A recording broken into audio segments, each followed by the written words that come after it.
They say you never truly know a family until you sit with them at a reading of a will.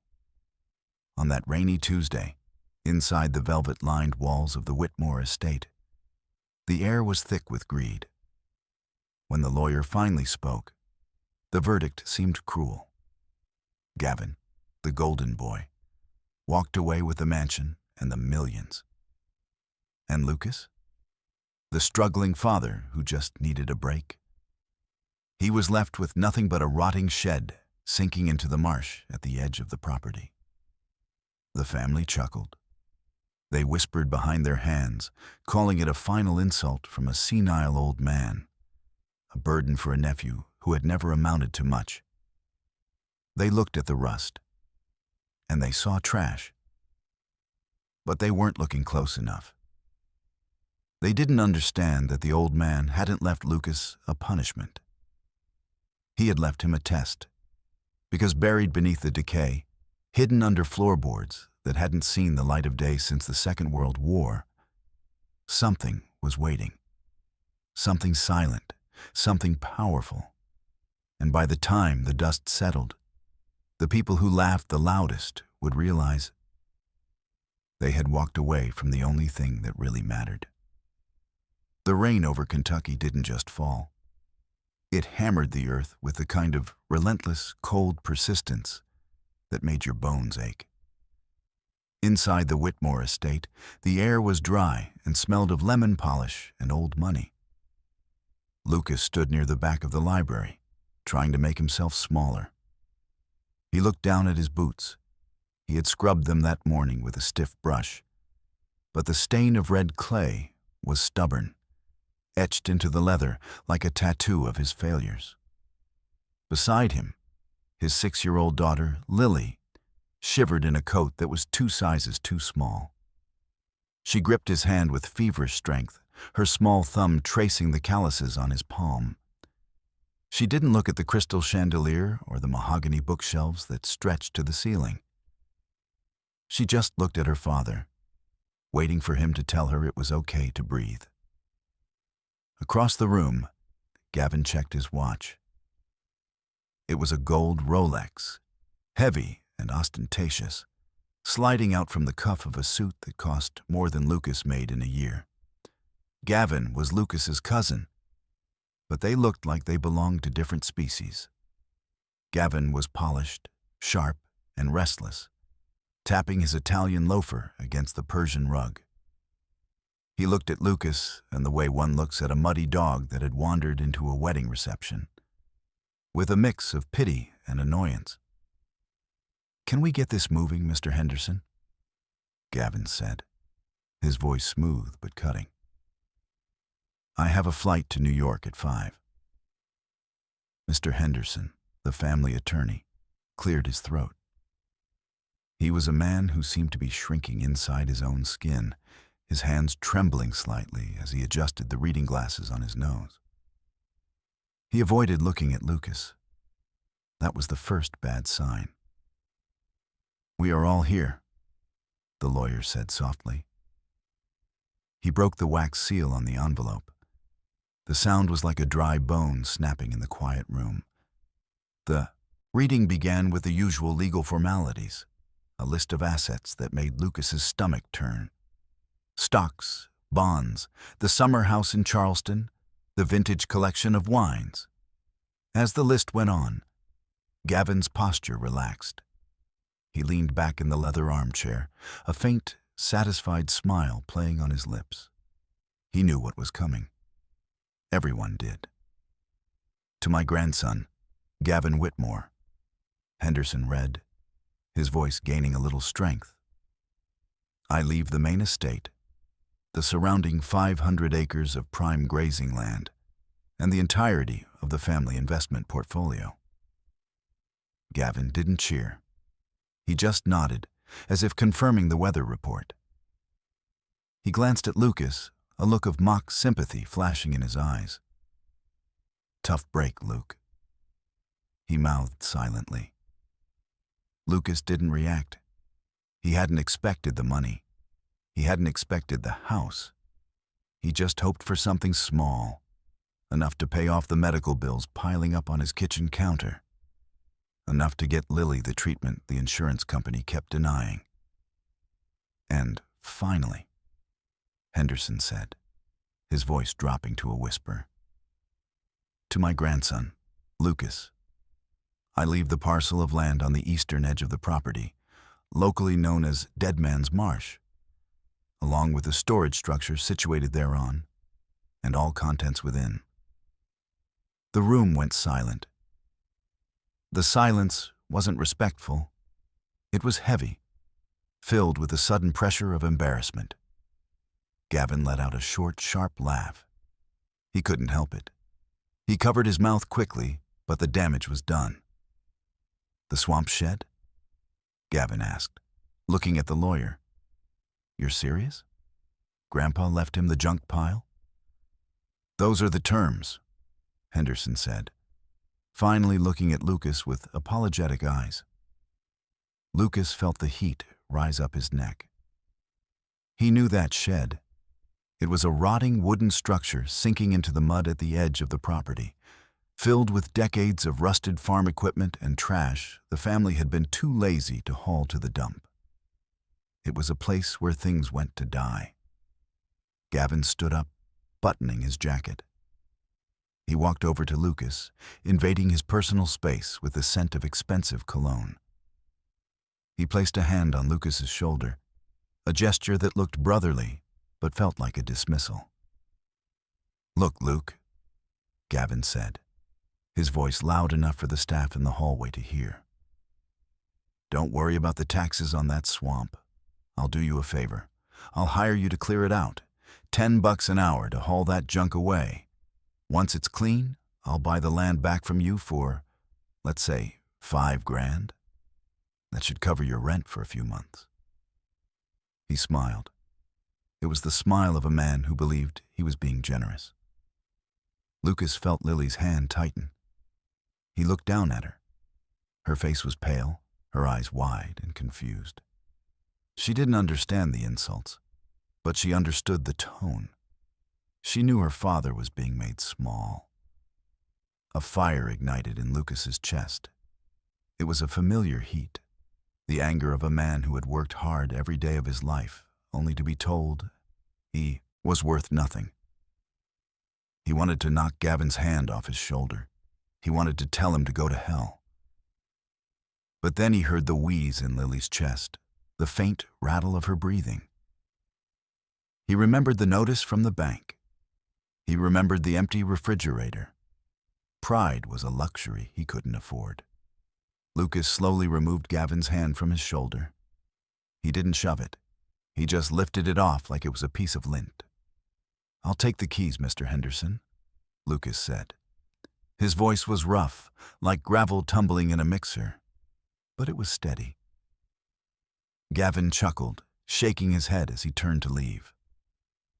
"Suit yourself, cousin. Just don't come asking for a loan when the roof caves in on you.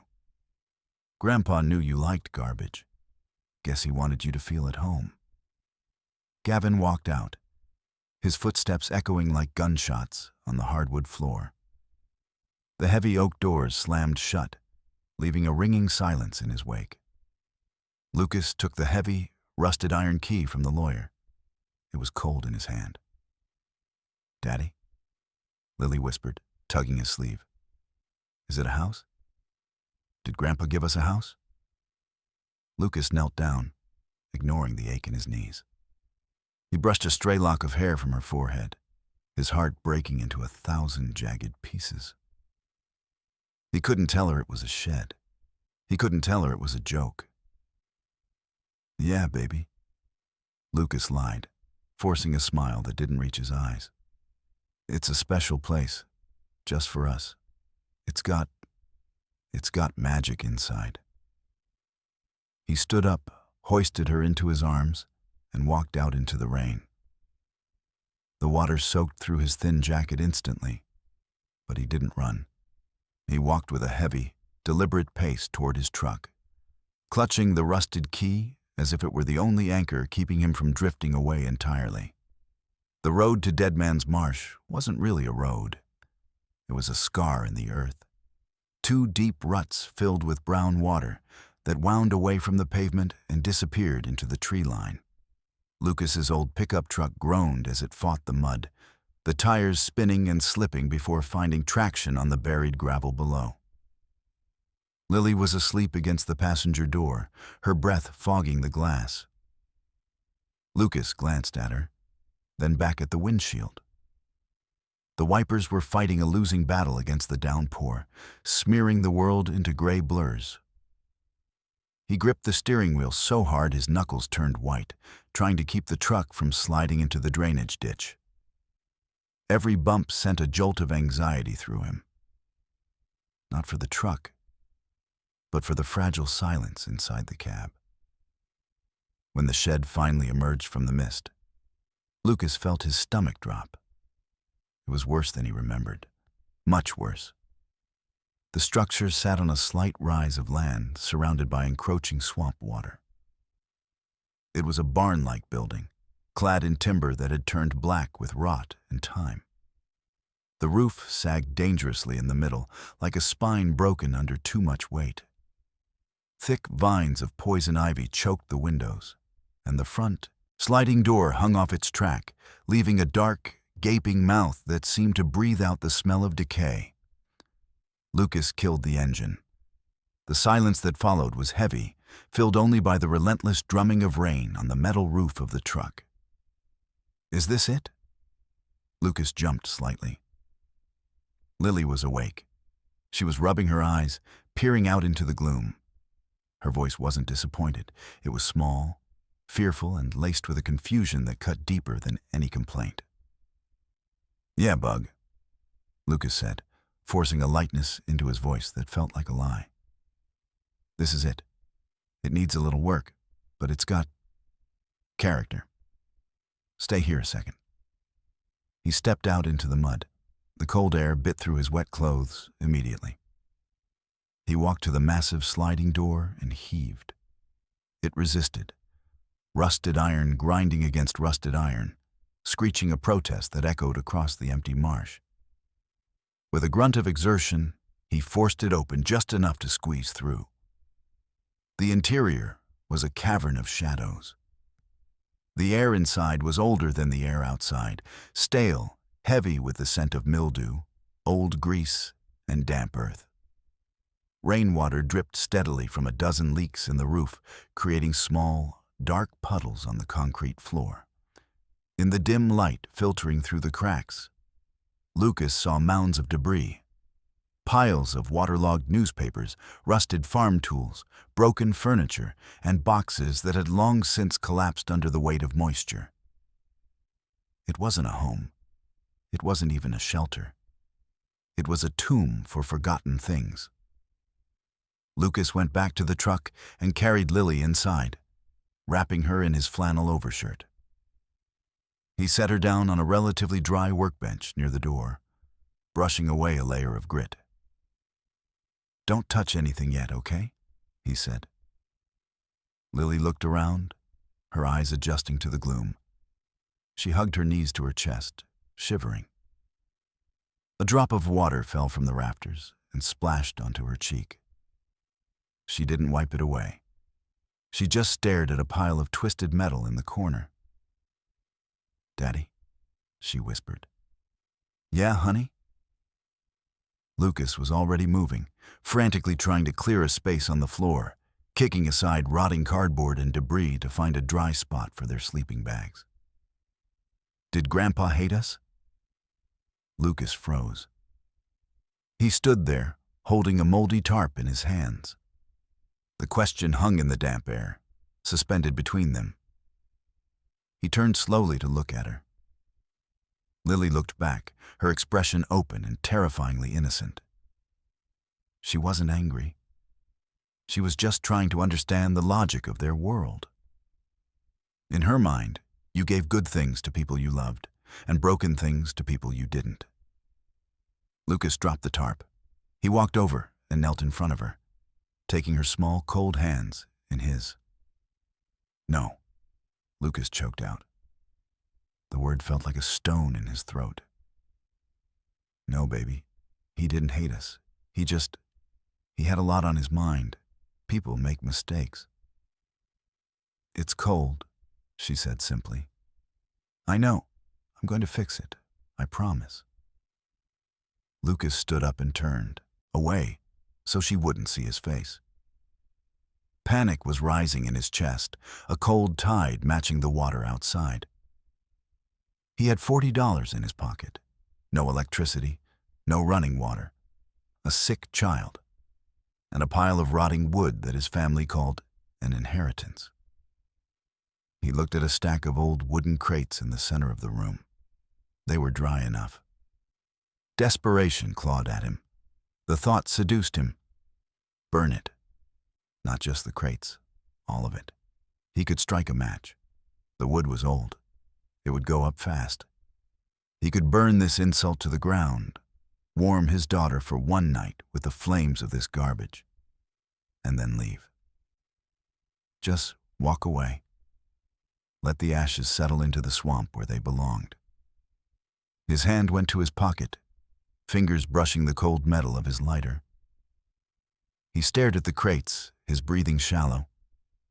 The anger from the lawyer's office returned, hotter now, mixing with the shame of having brought his daughter to this ruin. Daddy? Lily coughed, a wet, heavy sound that rattled in her chest. The sound snapped him back. He pulled his hand from his pocket. He wasn't an arsonist. He was a father. And right now, a father needed to build a fire, not a funeral pyre. I'm here, Lil, he said, his voice steadying. I'm going to make us a fire, just a small one. We're going to camp out, like an adventure. He moved toward the crates, kicking one apart with his boot. The wood splintered with a dry crack. He began to stack the pieces in an old, rusted oil drum he found near the back wall. He worked mechanically, shutting down the part of his brain that was screaming in terror. He didn't know yet that he was standing on top of a miracle. He only knew that the night was coming, the temperature was dropping, and he had to keep the darkness at bay for one more hour. Morning arrived, not with a burst of sunlight, but with a pale, gray creeping that seeped through the cracks in the shed's walls. The rain had finally exhausted itself, leaving behind a silence so profound that Lucas could hear the steady, rhythmic breathing of his daughter sleeping on the workbench. Lucas hadn't slept. His hands were raw, his knuckles scraped and bleeding slightly. For the last 6 hours, he had waged a silent war against the chaos. It was the only thing he knew how to do. When the world broke you, you worked. You moved things. You fixed things. It was a language of control in a life that had spiraled out of it. He had cleared a 10-foot circle in the center of the concrete floor. He had dragged rotting mattresses out into the mud, stacked collapsed cardboard boxes, and swept away decades of rat droppings. He was exhausted, fueled only by a bitter cocktail of adrenaline and caffeine from a cold thermos. But the shed was beginning to look less like a landfill and more like a building. He turned his attention to the far corner, the darkest part of the structure, where a massive, towering oak cabinet stood. It was draped in heavy canvas that had stiffened with grime. It looked like a monolith, immovable and imposing. Lucas gripped the edge of the cabinet. It was heavy, solid oak, likely weighing 300 pounds. He gritted his teeth, planting his boots on the slick concrete. He didn't want the cabinet. He just wanted the space. He heaved. The wood groaned, a deep, structural complaint that vibrated through the floor. He pushed again, putting his shoulder into it, driving with his legs. With a sudden, jarring lurch, the cabinet slid forward, scraping violently against the cement. Something clattered to the floor behind it.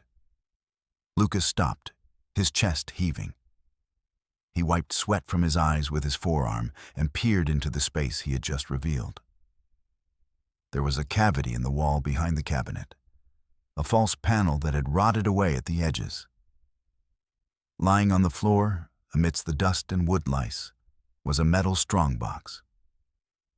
It wasn't rusted like everything else. It was painted a dull olive drab, military surplus, and it was sealed tight.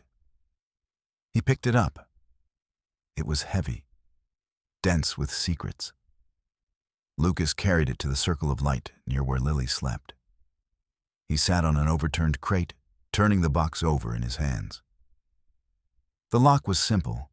A quick twist with the tip of his pocket knife popped the latch. The lid creaked open. Inside, there was no money. No deeds to secret land, just paper. There were blueprints, yellowed and brittle, folded with obsessive precision. And on top, a thick, leather-bound journal. The leather was worn smooth where a thumb would rest, stained with oil and grease. Lucas opened it. The handwriting was jagged, hurried, the script of a man whose mind moved faster than his pen. Lucas, the first page read. Lucas froze. The ink was faded, but the name was clear. It wasn't addressed to his father, or his uncle, or Gavin. It was addressed to him. If you are reading this, then the vultures have picked the bones of the house and left you with the scraps. I knew they would. They see rust and they see trash. You see rust and you see work. That is why this belongs to you. They thought I was losing my mind in those final years. Maybe I was. But I wasn't idle. I didn't spend my final days mourning the past. I spent them building the future. I buried it, Lucas. I buried it deep.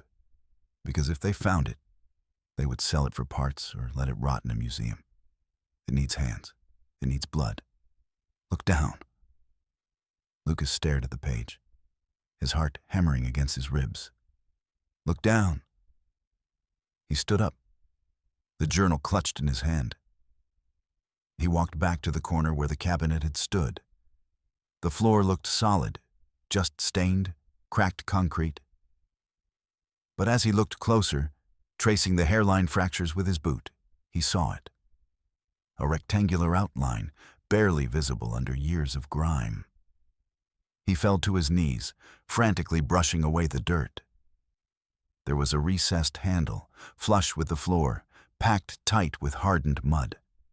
He dug it out with his knife, his breathing shallow and fast. He gripped at the iron ring. It was cold. He pulled. Nothing happened. He pulled again, straining until the veins in his neck bulged, channeling every ounce of his frustration, his anger, his love for the sleeping girl behind him into this one motion.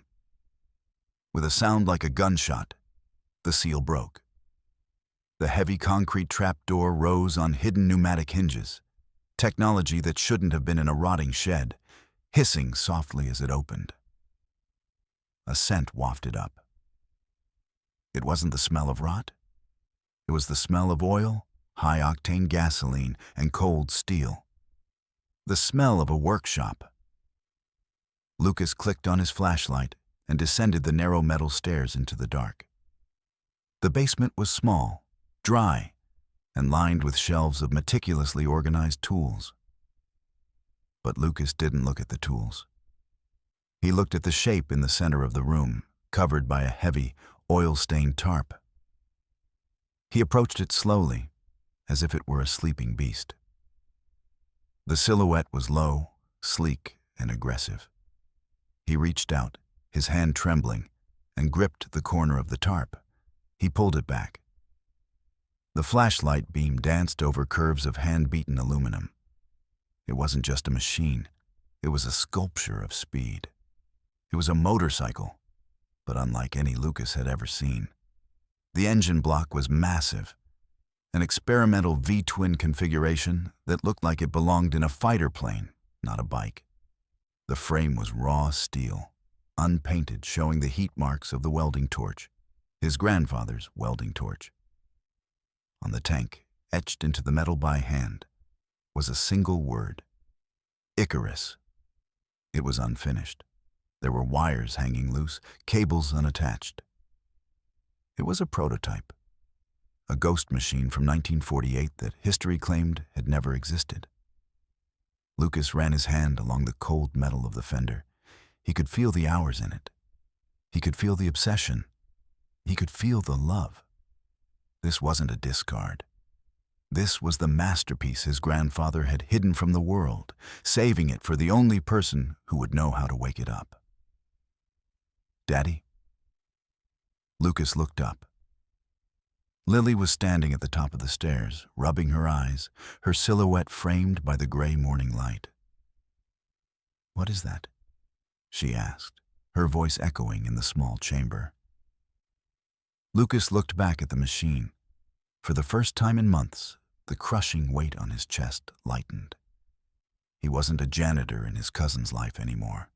He was an engineer. He was an heir. "This," Lucas said, his voice thick with a new kind of power.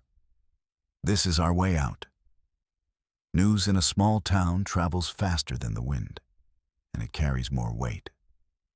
By noon, the rain had stopped, leaving the marsh steaming in the pale, sickly light of the sun.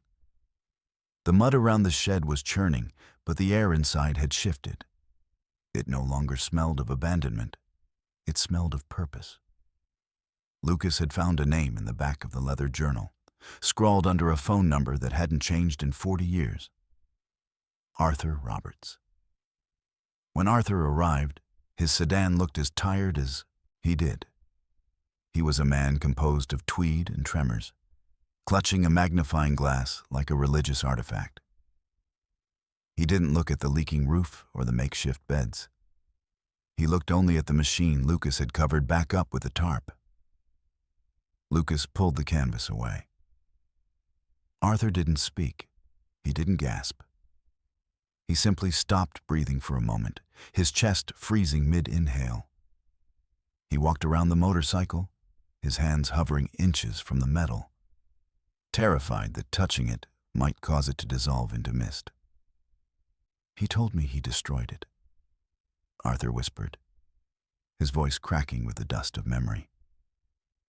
"After the war, when the big manufacturers turned him down, he told me he took a sledgehammer to the block. He said the world wasn't ready for an engine that didn't bleed oil." Arthur looked up at Lucas, his eyes wet and magnified behind thick glasses. "This isn't just a motorcycle, son. This is the missing link.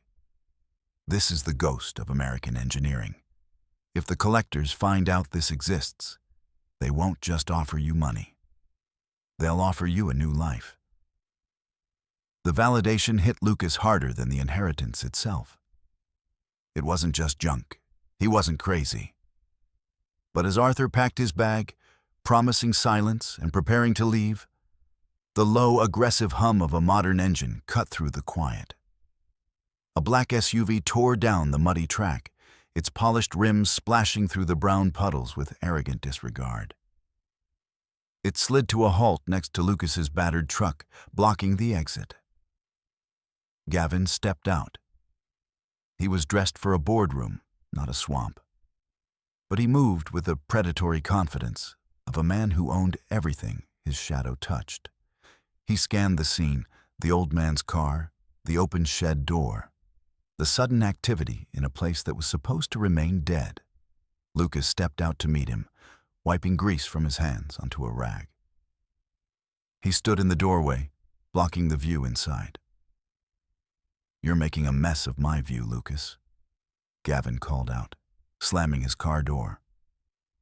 He picked his way carefully across the mud, grimacing as slush splattered his trousers. "It's not your view anymore, Gavin," Lucas said, his voice level. "It's my property." Gavin laughed, a short, sharp bark. He stopped a few feet away, looking at the rotting eaves of the shed. "Property? Please. This is a liability waiting to happen. I spoke to the county. They're going to condemn this shack within the month. Unsafe structure. Health hazard. You can't keep a kid in there, Luke." He said it with concern, but his eyes were cold. He was probing, looking for the weak spot. "I'll bring it up to code," Lucas said. "With what money?" Gavin countered instantly. He took a step closer, lowering his voice to a conspiratorial whisper. Look, I saw old man Roberts leaving. I know he buys scrap metal. Is that what you're doing? Selling off Grandpa's old tractor parts for grocery money? Lucas didn't answer. He didn't need to. Gavin sighed, shaking his head. He reached into his jacket pocket and pulled out a folded document. I'm not the bad guy here, Lucas. I'm family. I don't want to see you on the street. I don't want to see Lily taken by child services because her father insists on living in a garbage dump. The threat hung in the air, naked and ugly. I've drawn up a new offer, Gavin said, smoothing the paper. I'll buy the land back, $50,000, cash, today. Lucas looked at the paper. $50,000. It was enough to pay the medical bills. It was enough to rent a warm apartment in town for 2 years. It was safety. It was the easy way out. For a second, the temptation was physical. It pulled at his stomach.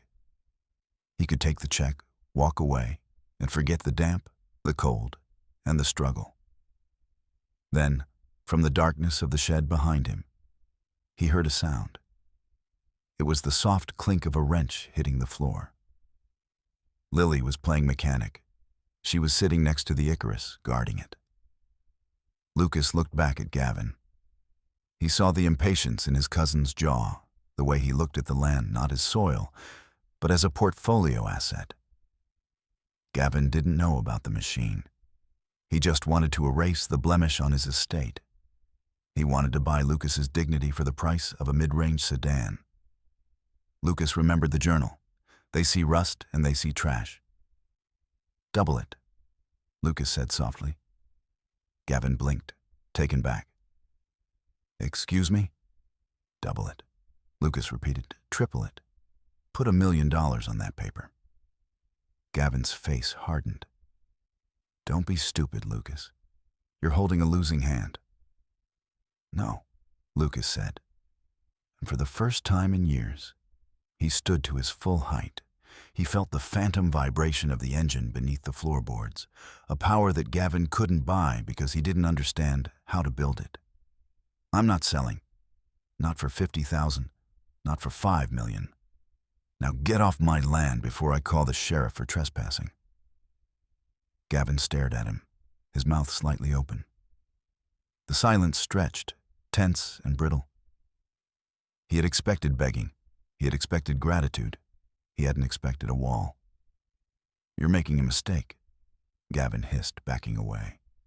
When the winter comes and that roof caves in, don't come crawling to the big house. I won't, Lucas said. Gavin retreated to his SUV, the engine roaring to life with an angry snarl. He spun the tires, flinging mud onto the side of the shed as he sped away. Lucas watched him go. He was shaking, not from fear, but from the adrenaline of saying no. He turned back to the shed. The sun was dipping low, casting long shadows across the floor. He had turned down safety. He had chosen the hard road. He walked back inside, past the clutter, past the doubt, and down the stairs to the basement. He picked up a wrench. There was work to do. Time in the marsh did not move by the clock. It moved by the slow, agonizing inch of progress. Days bled into weeks, turning the trees outside from green to the burnt orange of deep autumn. The air grew sharper, carrying the scent of wood smoke from distant chimneys, a reminder of the warmth Lucas could not afford. The shed had changed. It was no longer a tomb. It had become a sanctuary of noise and focus. Lucas lived in a rhythm of exhaustion. His days were spent doing odd jobs in town, repairing fences, hauling drywall, fixing leaky sinks for cash that disappeared as soon as it touched his hand. But his nights belonged to the basement. Down in the concrete womb of the workshop, the Icarus lay in pieces. It was an autopsy of genius. Every bolt Lucas removed was a conversation with his grandfather. He found innovative valves that defied the engineering standards of the 1940s and cooling systems that looked like they belonged in the next century. He scrubbed, he sanded, he polished. His hands were permanently stained black, the grease settling so deep into his skin that no amount of soap could reach it. It became his mark, a tattoo of his labor. Lily was no longer just an observer. She had become the keeper of the small things. Too weak to lift the heavy steel, she took charge of the brass fittings and the chrome trim. She sat on a high stool, legs swinging, a rag in her hand, polishing the dull metal until she could see her own reflection. "It has to shine, Daddy," she would say, her voice serious, mimicking the tone he used when studying a blueprint. "So it can fly." "That's right, Bug," Lucas would reply, his voice muffled from behind the welding mask. "It's got to shine." Late one night, when the rain returned to drum a nervous rhythm against the roof, Lucas hit a wall. The carburetor was a custom design, a twin-throat beast that refused to seat continuously. He had rebuilt it 3 times. 3 times it had failed the pressure test. He threw his wrench. It skidded across the floor and hit the wall with a violence that made him flinch. He sat back on his heels, burying his face in his hands. The fatigue crashed over him, a physical weight. The doubt whispered in his ear, the voice of Gavin, the voice of the bank, the voice of his own fear. "You are just a handyman playing engineer. You are fixing a corpse." He looked at the journal, lying open on the workbench under the yellow glow of a shop light. He turned the page, looking for a diagram, but found a paragraph written in shaky blue ink instead. "The metal doesn't care about your ego, Lucas. It only cares about the truth. If it fights you, it's because you're trying to force it to be something it's not. Listen to it. The machine wants to run. It wants to breathe. You just have to get out of its way." Lucas stared at the words. He took a breath, letting the smell of old gasoline settle his nerves. He picked up the wrench. He didn't force it this time. He slowed down. He treated the metal not as an adversary, but as a partner. He worked through the night. He worked until his eyes burned and his back locked up in protest. He worked until the gray light of dawn began to bleed down the stairwell. When he finally tightened the last bolt on the intake manifold, the silence in the basement felt different. It was pregnant, expectant. He reached for the battery he had salvaged from a tractor and reconditioned over 3 days. He hooked the cables to the Icarus's starter motor. The connection sparked. A brief, angry snap of blue light. "Lily," he called out softly, not wanting to wake her if she was deep asleep, but needing a witness. She was already awake, standing at the bottom of the stairs, wrapped in a blanket. She knew. Lucas sat on the bike. The leather seat creaked, stiff but yielding. He didn't try to start the engine. He wasn't ready for the noise yet. He just wanted to test the electrical system. He turned the ignition key. For a heartbeat, nothing happened. Then, the headlight flickered. The filament glowed orange, then weak yellow, and finally, it burst into a brilliant, steady beam of white light. It cut through the darkness of the basement, illuminating the dust motes dancing in the air. The instrument panel woke up. Green dials glowed soft and eerie. The ammeter needle jumped and held steady. The machine was alive. It wasn't breathing yet, but its eyes were open. Lily gasped, a small sound of pure wonder. She walked into the beam of light, reaching out to touch the warm glass of the headlamp. "It sees us," she whispered. Lucas slumped forward, resting his forehead against the handlebars. A tear cut a clean track through the grease on his cheek. He closed his eyes and let out a shuddering breath. They were halfway there. The heart was ready. Now, they just needed the fire. Upstairs, the phone began to ring. It was a jarring, modern sound that didn't belong in their world. Lucas ignored it. He knew who it was. It was the creditors. It was Gavin. It was the world trying to break in. Let them ring. Down here, in the light of the Icarus, they were untouchable. The grand hall of the Nashville Convention Center smelled of floor wax, champagne, and desperate ambition. It was the annual Heritage Motoring Auction, a place where history was bought, sold, and polished until it looked nothing like the past. Gavin stood near the center of the room, flanked by velvet ropes. He looked immaculate in a tailored tuxedo, holding a crystal flute of sparkling water. Behind him sat the centerpiece of his offering, the 1958 Cadillac Eldorado that had once belonged to their grandfather.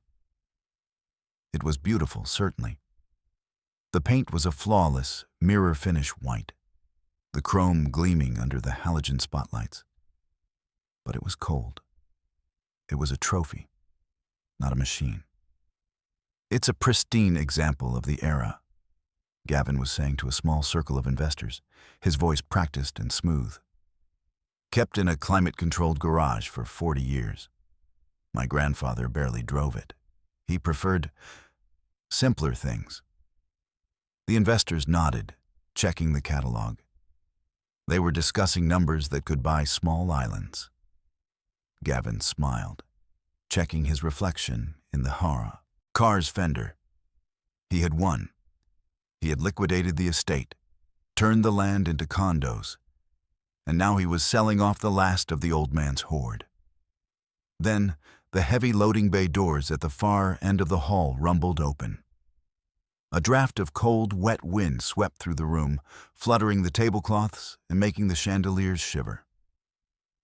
The low murmur of conversation faltered. A truck backed in. It was a rusted Ford, mud caked in its wheel wells, its muffler held up by wire. It looked like a bruise on the perfect complexion of the event. Security guards started to move forward, hands on their radios, but an old man in a tweed suit stepped out from the passenger side and held up a hand. It was Arthur Roberts, the most respected historian in the room. The guards hesitated. The truck stopped. The driver's door opened, and Lucas stepped out. He wasn't wearing a tuxedo. He wore clean dark denim, a pressed work shirt, and boots that had seen miles of hard labor. He looked out of place, yet entirely grounded, like a rock in a stream of glitter. He walked to the back of the trailer and began to undo the straps. Gavin broke from his circle. He walked quickly across the polished floor, his shoes clicking sharply. His face was a mask of incredulous anger. "Lucas?" he hissed when he got close enough. "What the hell are you doing? Security's going to throw you out in 10 seconds. You can't park that heap in here." Lucas didn't look at him. He pulled the final strap loose. "I'm not parking, Gavin. I'm exhibiting. Entry number 402, late registration." "Exhibiting what?" Gavin sneered, glancing at the shape under the canvas tarp. "The tractor? Did you finally get the rust off?" Lucas turned then.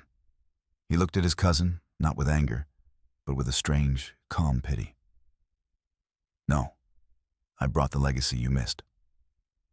Lucas gripped the canvas. With a sharp tug, he pulled it free. The tarp pooled on the floor. For a moment, there was silence. The Icarus sat on the trailer bed, dark and menacing. It didn't gleam like the Cadillac. Its aluminum tank was dull, showing the grain of the hand beating. The exposed welds on the frame were raw scars of creation. It looked dangerous. It looked like a weapon built for speed in a time before safety regulations. A few people drifted over, curiosity piqued by the ugliness of it. "What is that?" someone whispered. "It looks homemade," another muttered. Gavin laughed, a sound of genuine relief. It's a Frankenstein bike. My God, Lucas, this is embarrassing. Pack it up before you. Lucas climbed onto the trailer. He swung his leg over the saddle. He ignored Gavin. He ignored the crowd. He looked down at Lily, who was watching from the passenger seat of the truck, her face pressed against the glass, giving him a thumbs up. He reached down and flipped the fuel petcocks. He primed the carburetor. The smell of high-octane fuel drifted into the sterile air of the hall. A sharp, aggressive scent that cut through the perfume and polish. Lucas set his boot on the kickstarter. He didn't just push it. He committed to it. He drove his heel down with the weight of every sleepless night, every insult, every moment of fear he had swallowed for 6 months. The engine turned over once, a heavy, pneumatic huff. He kicked again. The Icarus caught. It didn't roar. It exploded into life. The sound was physical. It was a deep, rhythmic thumping that seemed to originate from the center of the earth. It wasn't the high-pitched whine of modern machines. It was the slow, thunderous heartbeat of a massive, unbridled engine. Thump, thump, thump, thump. The floor vibrated. The champagne in the glasses on the nearby tables rippled. The conversation in the hall died instantly. Every head turned. The sound commanded attention not by volume, but by authority. It was the sound of raw, mechanical power. Lucas sat atop the machine, his hand resting lightly on the throttle. He gave it a tiny twist. The engine responded with a snarl, a sudden intake of air that sounded like a predator inhaling before a strike. Blue flame licked from the short, open exhaust pipes. Gavin took a step back, instinctively fearful. The Cadillac behind him suddenly looked like a toy. It looked static, dead. The crowd began to move. They didn't drift this time. They swarmed. Men in expensive suits, collectors, historians, they pushed past the velvet ropes of the Cadillac to get to the trailer. They knew what they were hearing. They were hearing something that shouldn't exist. Arthur Roberts stepped up to the trailer, shouting over the thrum of the engine. Ladies and gentlemen, you are looking at the 1948 Whitmore Icarus prototype, the only one ever built, the lost engine. Gavin stood alone in the empty space left by the crowd. His face was pale, drained of blood. He looked at the rusted shed on wheels, then at the millions of dollars of interest gathering around his cousin. He looked at Lucas, who sat calm and stoic amidst the chaos of admiration. Lucas caught Gavin's eye through the crowd. He didn't smile, he just nodded once. A simple acknowledgement. You kept the house, the nod said. But I kept the fire. Lucas killed the engine. The silence that rushed back into the room was deafening, leaving everyone desperate to hear the sound again. The frenzy didn't last long. It settled into the serious, hushed business of money. In a private viewing room off the main hall, 3 men sat across from Lucas. Gavin stood by the window, his back to the room, watching the city traffic. He hadn't left. He couldn't. He was tethered to the moment by a morbid need to see just how much he had thrown away. The first man was a private collector from Zurich. He wore a watch that cost more than Lucas's childhood home. He pushed a piece of paper across the table. The number written on it was staggering. 7 figures, enough to buy the entire Whitmore estate twice over. It will go into my private vault, the man said, his voice devoid of emotion. Temperature controlled, UV filtered. No one will ever touch it again. It will be pristine forever. Lucas looked at the check. He thought about the debts. He thought about the leaky roof of the shed. He thought about the doctors who told him Lily's treatment was elective and therefore uncovered. Then he looked at Arthur Roberts, who sat quietly at the end of the table representing the National Museum of History. Arthur didn't have a checkbook out. He had a brochure. "We can't match that offer, Lucas," Arthur said softly. "We're government funded. But I can promise you this. It won't go in a vault. We'll put it in the Hall of Innovation, right next to the Wright Flyer. Every kid who walks in there will see the welds. They'll see the grease. They'll see what a man can do with his own 2 hands when the world tells him no." The room waited. The air was thick. Gavin turned from the window. "Take the Swiss money, you idiot," he snapped, unable to help himself. "Don't be sentimental. It's just a machine." Lucas looked at his cousin. For the first time, he saw Gavin clearly. He didn't see a powerful businessman. He saw a man who was starving, trying to fill a hole in his soul with things he could buy, but never truly own. Lucas slid the Swiss check back across the table. "It's not just a machine," Lucas said. "It's a teacher." He turned to Arthur. "I want it where people can see the scars. Make the deal." The paperwork was signed in silence. When Lucas walked out of the convention center, the check in his pocket was significantly smaller than the first offer. But it was still enough.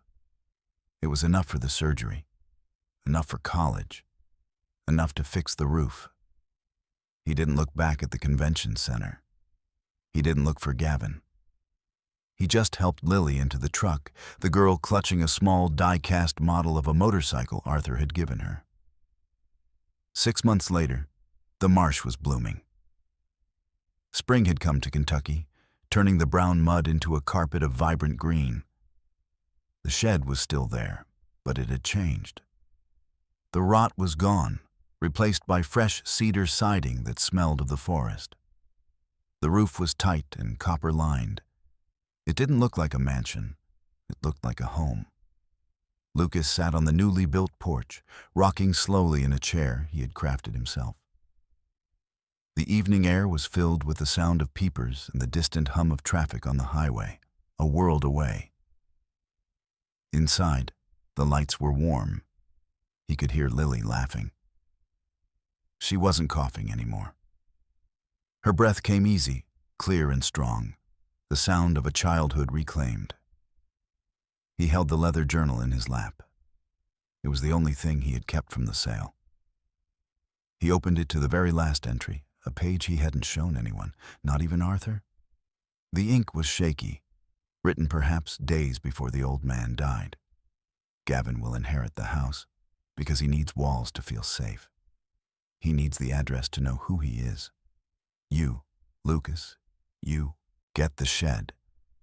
Not because I didn't love you, but because I knew you were the only one strong enough to handle the truth. The truth is this. The treasure wasn't the bike.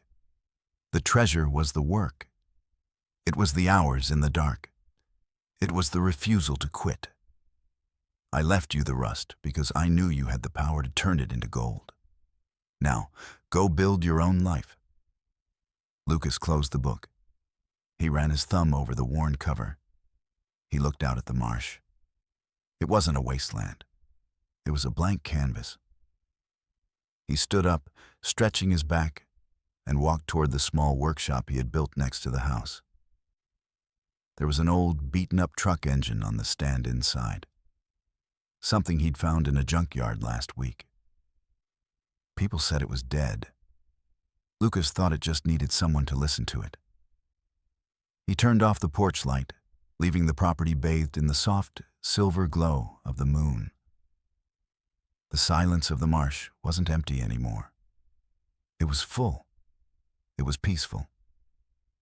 And for the first time in the history of the Whitmore family, it was honest. You know, it's funny how life works. We spend so much time chasing the shiny things, the mansions and the easy wins, that we often forget that the best things in life usually need a little bit of polish to show their true worth. Lucas didn't just inherit a shed. He inherited the chance to prove that value isn't something you buy, it's something you build. I'd love to hear from you down in the comments. Have you ever held on to something that everyone else told you was just junk? Maybe it was an old car you restored, a house that needed too much work, or even a dream you refused to give up on when things got tough. I read every story you share, so please, let me know. If you enjoyed our time together today and want to hear more stories about the underdogs winning and the truth finally coming to light, go ahead and click that subscribe button. It's the best way to pull up a chair for our next story. Speaking of which, there is another video on your screen right now. It's about a man who was underestimated by his entire town, until the day the bank tried to take his farm. You're going to want to see how he fought back. I'll see you over there.